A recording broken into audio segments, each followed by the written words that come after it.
Dentro de mis pocos años de existencia y aún más pocos años como cristiano, he escuchado con ligera fascinación a muchos cristianos hablar del fin de los tiempos. Debo reconocer que es un tema que me llama la atención.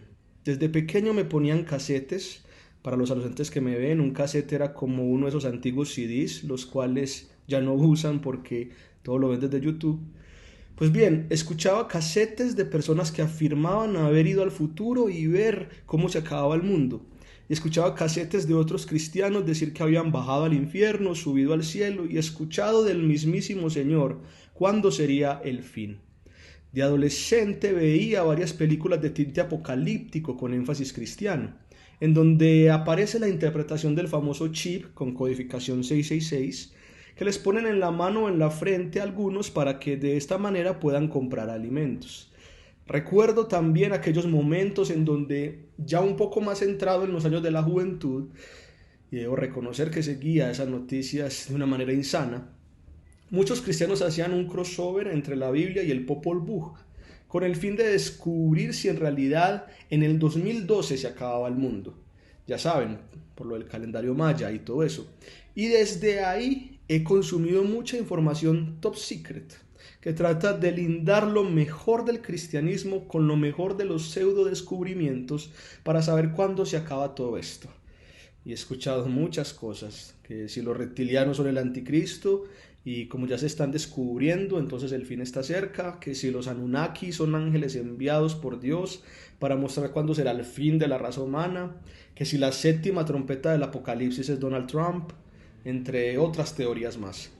Para el 2019 ya tenía 29 años, ya me podrían considerar un joven adulto, y recuerdo que estaba en YouTube viendo a un joven influencer autodenominado cristiano, conozco su vida, diciendo que todo lo que dijo Nostradamus se estaba cumpliendo y que Nostradamus fue la reencarnación de Juan porque dijo que este año, el 2020, iba a ser el más desastroso para la raza humana, pues sería el inicio de lo que comúnmente denominamos en el cristianismo el principio de los dolores y que por eso nos quedaban 7 años de vida para arrepentirnos, que esos serían los 7 años de la gran tribulación. Por lo que les he contado, sabrán entonces que tales pronósticos del año pasado, con el ingreso del coronavirus a nuestros sistemas sociales, ha dado pie a muchos otros cristianos a alegar el nefasto fin de la humanidad y que dentro de poco Dios vendrá desde las nubes para llevarnos con él. Pero muchos de estos cristianos también pueden, como yo, venir de una cultura en la que el fin del mundo ha estado en boca de sus conocidos, de sus familiares y de ellos mismos desde su infancia. Claramente no se ha rodeado de una fascinación por conocer el fin de los tiempos. Confieso que a veces me gustaría tener a Jesús al lado y decirle, Señor, mira esto de los reptilianos que están diciendo, o esto de los mayas, o esto de Nostradamus. Esta gente está loca, ¿vos qué decís? Pero en todos mis procesos imaginarios en donde entablo esta y muchas charlas con el Señor, no sé por qué, solo imagino que me ofrece una respuesta. Me dice, mijo, lea Mateo 24 y 25. Me parece haberlo dejado muy claro ahí.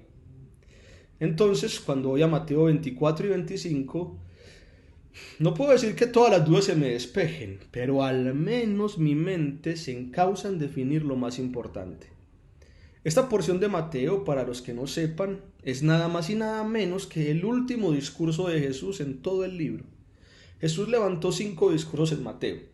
Quizá el más conocido por muchos de nosotros es el Sermón del Monte, Mateo capítulo 5 al capítulo 7.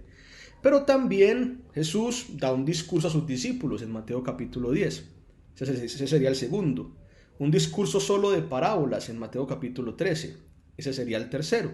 Un discurso sobre el perdón a sus discípulos y a los demás oyentes en Mateo capítulo 18. Ese sería el cuarto. Y este discurso final en Mateo capítulo 24 y 25, que sería el quinto. A este último discurso se le conoce como el discurso escatológico, es decir, el discurso sobre el fin de los tiempos. Sorprendentemente, el discurso empieza con unos discípulos preguntándole a Jesús lo mismo que cualquier persona le diría a Jesús si lo tuviera cerca en estos tiempos tan inciertos. ¿Cuándo es que vienes? ¿Y cuándo se acaba todo esto? Mateo 24:3. Jesús entonces le responde, muchas cosas. Les dice que las señales de los tiempos finales tendrán que ver con que muchos se harán pasar por él para dar a los demás falsas esperanzas, que habrá guerras, hambres, terremotos, desastres cósmicos y que cuando estas cosas pasen, él estará muy cerquita. Yo, si fuera discípulo en esos momentos, estaría expectante para que el Señor me diga la señal que me confirma que Él no solamente está cerquita para que todo esto acabe, sino que en efecto llegará y ha llegado. Y creo que no soy solo yo. He hablado con varios amigos cristianos desde que el coronavirus comenzó y para muchos de ellos les es inevitable hacerme esta pregunta: Santi, ¿ya estamos en la recta final o no? ¿Ya el Señor viene? Me gustaría responderles como Jesús me responde a mí en los diálogos imaginarios que he tenido con Él. Váyale a Mateo 24 y 25 y arrégleselas con Él. Pero un pinchazo me recorre el cuerpo y, como si quisiera convencerme a mí mismo de que he leído bien el texto, le termino respondiendo.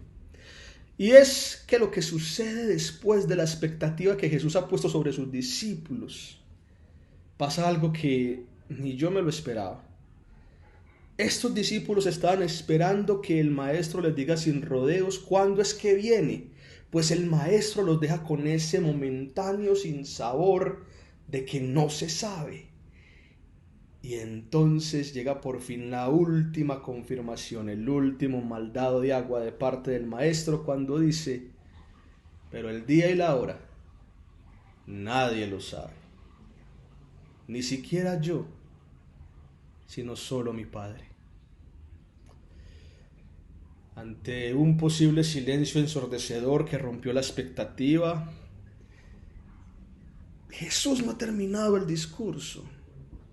Jesús, en medio de esta declaración, procede a contarle a sus posiblemente desconcertados discípulos, como yo lo estaría, ahora no la fecha exacta del fin, sino 7 parábolas que tienen que ver con el tema, pero no de la manera en que los discípulos, ni yo, esperábamos. El maestro les voltea la torta. Ellos querían saber, yo también debo reconocerlo, cuándo se acaba el asunto. Pero Jesús les dijo no cuándo se acaba, sino cuál es su responsabilidad mientras se acaba. Que si se van a ocupar en descubrir los tiempos exactos del fin, no pierdan el tiempo, sino que más bien inviertas esas horas tan preciadas que les quedan actuando con la perspectiva del fin de manera presente. Es así como Jesús, en 7 parábolas, unas cortas y otras largas, les habla de ser como una higuera, de no relajarse como la gente en los días de Noé, de estar alerta como el padre que no sabe cuándo un ladrón le va a robar las cositas de su casa, de ser como un esclavo fiel que actúa con honestidad a pesar de que su amo se ha ido de viaje por mucho tiempo, de ser como un esclavo que pone a producir el dinero de su amo, el cual le encargó, de ayudar incluso a los demás en la familia de la fe que estén pasando necesidades, porque al ayudarlos a ellos, lo estamos ayudando a Él. Y Él se encargará de recompensar esas acciones al final. Claramente, de castigar a quienes actúen de manera contraria a como Él espera en estas parábolas. Sin embargo, y de seguro ya se dieron cuenta, me faltó mencionar una parábola en estas porciones de Mateo capítulo 24 y 25, la parábola de las 10 vírgenes. No es la última parábola que se cuenta, pero para mí es la parábola más enérgica de todos, aunque para muchos de nosotros es la más conocida. Permítanme leerla para ustedes. En ese día el reino de Dios será como 10 vírgenes, que tomaron sus lámparas de aceite y salieron al encuentro del novio. 5 de ellas eran descuidadas y las otras 5 eran prudentes. Las descuidadas llevaron sus lámparas, pero no llevaron aceite de reserva. Por el contrario, las prudentes llevaron sus lámparas y también aceite de reserva. Como el novio se demoraba mucho, todas las jóvenes se cansaron y se durmieron. Pero a la medianoche alguien gritó: «¡Oigan! ¡Viene el novio! ¡Salgan a recibirlo!».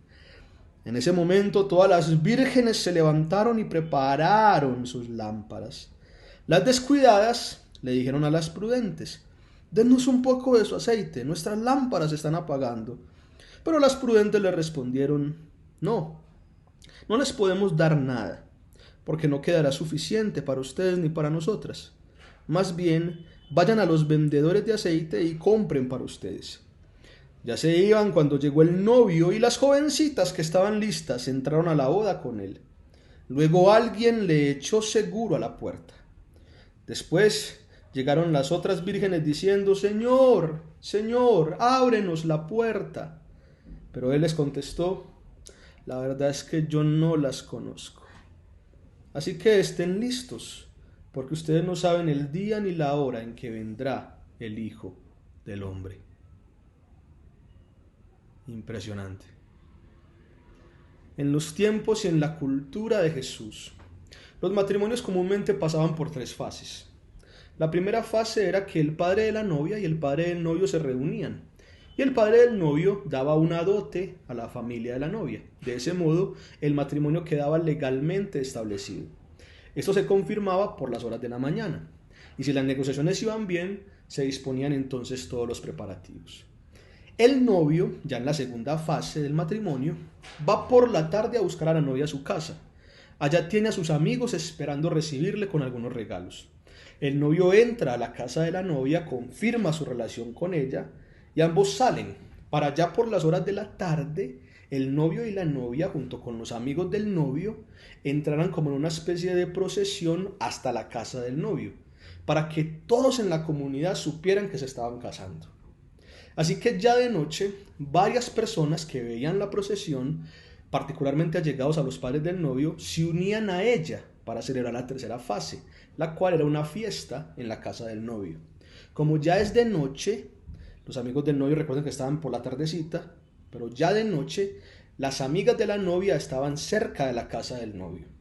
Y como era de noche, tenían que alumbrar el camino, para que de esa manera pudieran llegar todos a la misma dirección de la fiesta. Y es aquí donde entran nuestras renombradas vírgenes, en la segunda fase de la fiesta. Ellas, buscando cumplir sus honores frente a la comunidad, esperan desde la tarde la llegada de la procesión, pero de manera un tanto enigmática, el novio tarda en llegar. La fiesta tuvo que haber empezado a eso de las 9 de la noche, que constituye la primera vigilia de la celebración.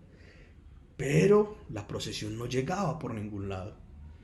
Así que nuestras queridas vírgenes se duermen. Pero dando inicio a la segunda vigilia de la noche, escuchan el alborozo del novio que está llegando y eso como que las despierta inmediatamente. Ahora bien, sin nosotros necesitar descubrir necesariamente esta información, el pasaje nos ha presentado que hay 2 grupos identificables entre estas vírgenes. En el texto que leíamos, las nombraban a unas como las descuidadas y a las otras vírgenes como las prudentes. Pero las palabras que se acercan más al idioma de Jesús son estas: las sensatas y las idiotas. Qué pena, pero es la mejor manera de traducir el pasaje. Así que me voy a quedar con esas 2 distinciones: sensatas e idiotas.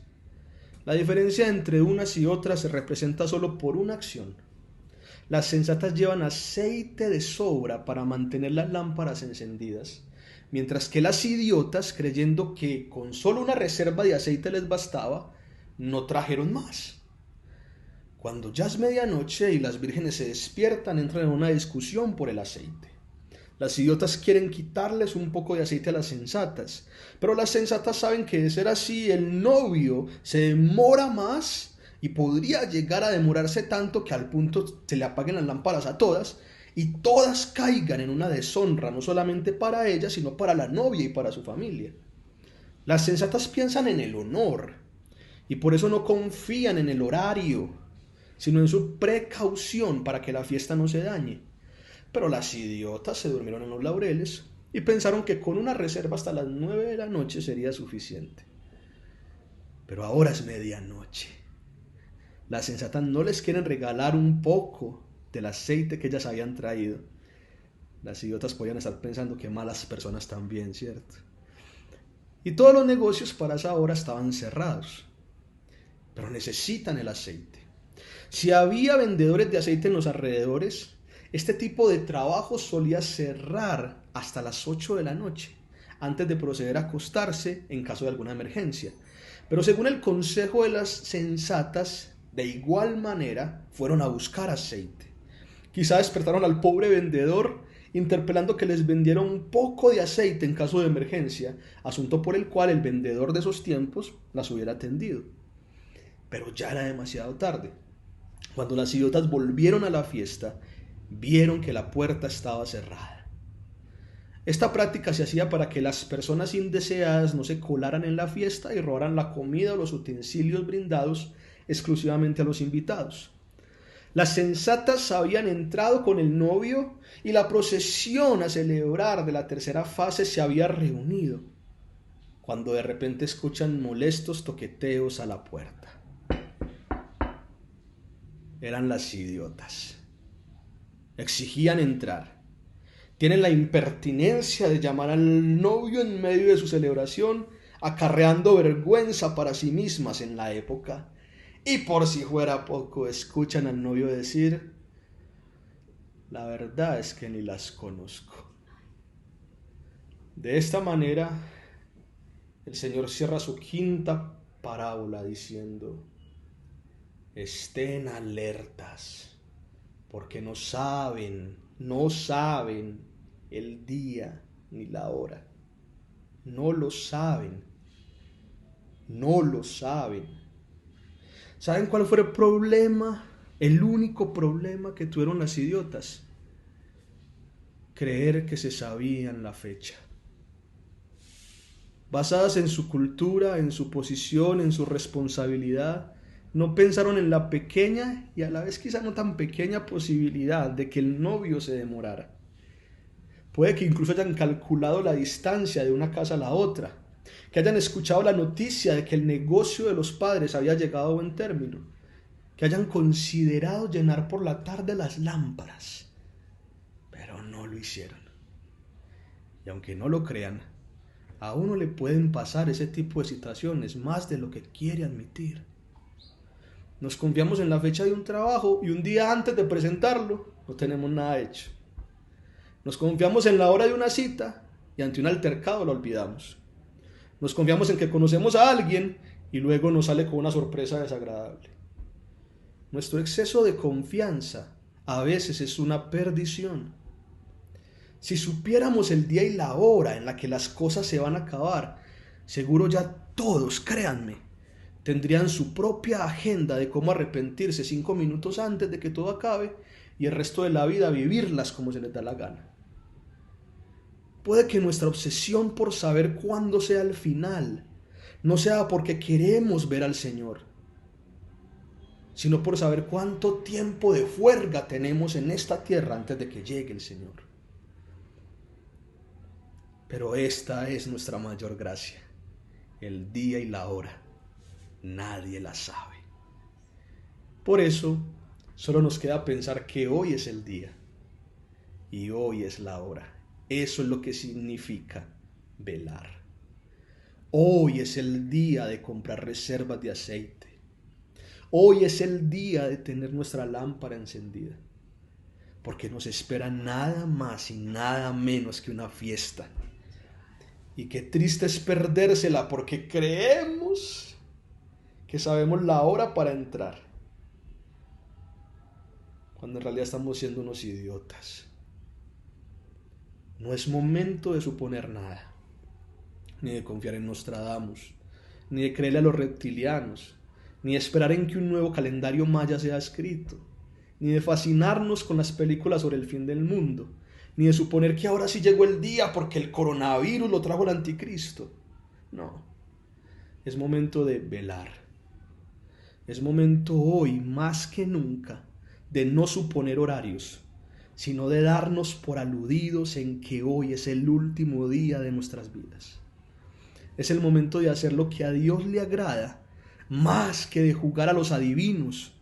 Si bien es nuestra responsabilidad leer los tiempos, no es nuestra tarea descubrir el fin. Así que, como dice el meme, mantengan la calma y velen.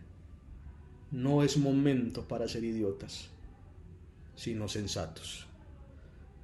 Reconozco que mi fascinación por saber el fin de los tiempos sigue latente, pero eso no me puede dar pie a especular que dentro de poco el Señor viene o ya vino, sino que me debe dar pie a seguir agradando al Señor como si Él viniera hoy. Esa es la diferencia entre un sensato y un idiota. Seamos sensatos. Amén.